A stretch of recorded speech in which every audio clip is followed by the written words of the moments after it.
So I'm going to go and select the tool that had no subdivisions and the colorize information on it. I'm just going to isolate that and then turn off the poly painting because I don't need to see those grid lines anymore.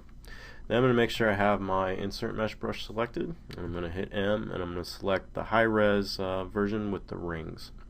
And now I'm just going to quickly draw a stroke from here all the way down. And so you should end up with something like this. I'm going to make sure I have the red circle visible, not the blue circle, and size up my brush and then update the size. So you end up getting, roughly the same dimension that you want on the surface. Now with this, I'm going to actually move this into the actual thing and try to get this to kind of embed a little bit more into the edge. So I'm just going to come here and just move this in a little bit. And then do the same for the upper part here. So just kind of tweaking the actual curve of this actual object a little bit before breaking it out into its own tool. So something like that. Now if I go back to my original imagery here, you kind of see that it's very small, but this thing only has 3 of these little loops on the actual front of the mesh. So if I come here, you can see I have 1, 2, 3, 4, 5. Well, I don't need 5, I only need 3. So I'm going to show you another little trick you can do to kind of modify your insert mesh easily after you have it created. So the size and width of this looks, correct on the actual mesh. So I'm going to go through now and clear my mask, isolate the base portion, and then do a split hidden, which will now give me this broken out as its own subtool. So now with this, you can see I still have the poly grouping established with the original insert mesh option. So I'm going to do the same thing, come down the bottom here and do an auto groups. And what this is going to do, it's going to break each of these little pieces into its own poly group. Now with this, since I only need 3 of these, I can come and actually start isolating out these other pieces. So holding Control and Shift and clicking, I can come through and just remove these extra pieces that I don't need because I only need 3. And now with those visible, I come up here and do a delete hidden, and now I just have 3 portions of this looping on the actual webbing. So I'm going to come back up and turn on the original top tool.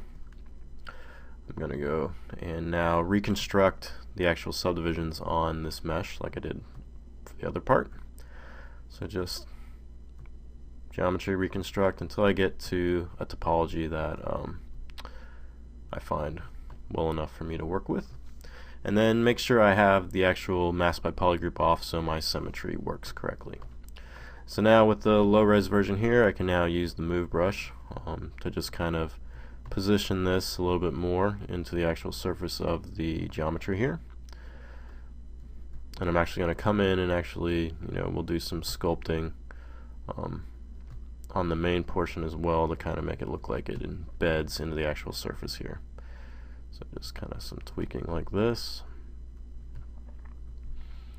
And I'm actually going to isolate just this main portion too, so I'm just going to hold Control and Shift and just start hiding these other pieces, so I just end up with these 2, so I can get this border up here where I want it. So something like this. Now you see that little ghosting's happening because I have poly frames turned on, so if I turn them off, they'll go away.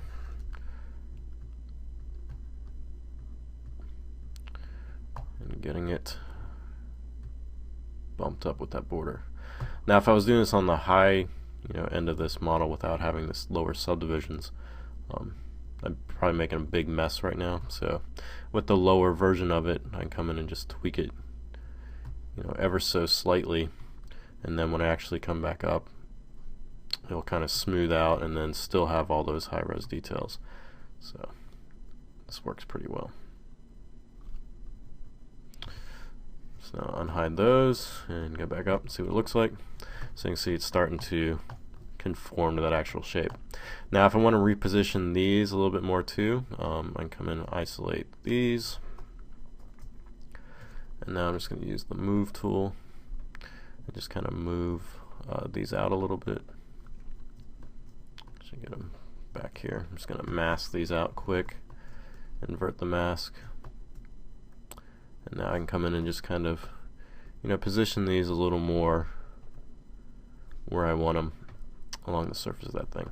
So something like that. If they're too far out, I can still come in and, you know, position these as well.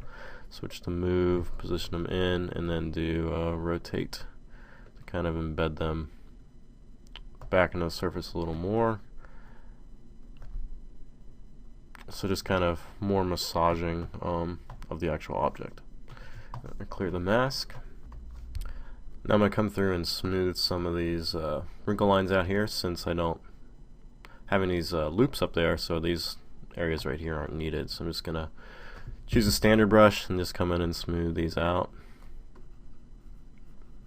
And then I want to actually tuck this behind the seam line a little bit, so I'm just going to hold Alt and do some quick sculpting through here, just to kind of push it back in, a slight smooth.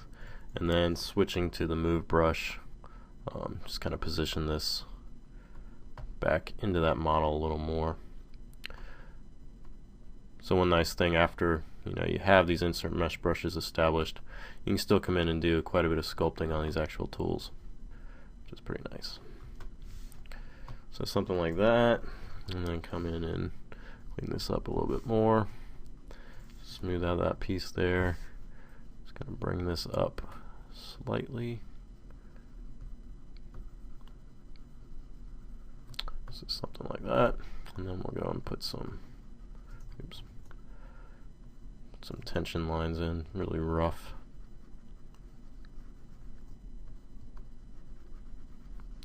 Just a little bit of noise on the surface there, not much. And then we'll check this other seam line up here.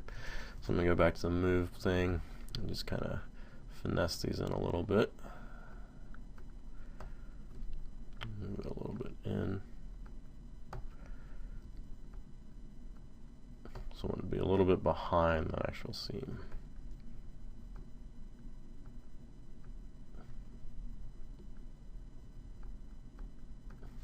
So something like that.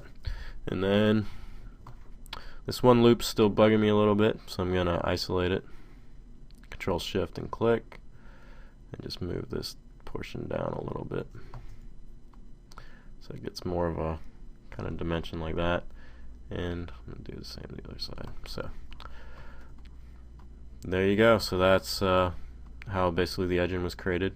So using the insert map brushes first to position, and then grouping to kind of remove different elements of the insert mesh brush, and then positioning with the reconstruct. So here we have the final hood again. So these were created using that same process that was shown. Hope that helps, and stay tuned to Z Classroom for more tutorial videos.